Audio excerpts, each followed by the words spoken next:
Իզմիրյան բժշկական կենտրոնում կատարեցինք ջրօրհնեքի եւ տնօրհնեքի կարգ եւ Սուրբ Ծննդյան հրաշափառ ավետիսը նաեւ բերեցինք այստեղ։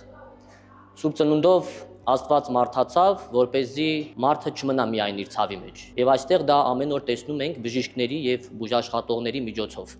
Նրանց ձեռքերը ոչ միայն բուժում են, այլև հույս եւ մխիթարություն են տալիս։ Ինչու՞, որովհետեւ նրանք այստեղ չեն միայն մասնագիտությամբ, նրանք այստեղ են նաեւ կոչումով։ Նրանք, որ վիրահատում են, կապում են վերքերը, մխիթարում են բազում ընտանիքների եւ դառնում են Աստուծո սիրո շարունակությունը մարդու կյանքում։ Այս ջրօրհնեկը մի պարզ աղոթք է, որպեսզի նրանց սրտում մնա ուժը, լույսը, խաղաղությունը կյանքին ծառայելու համար։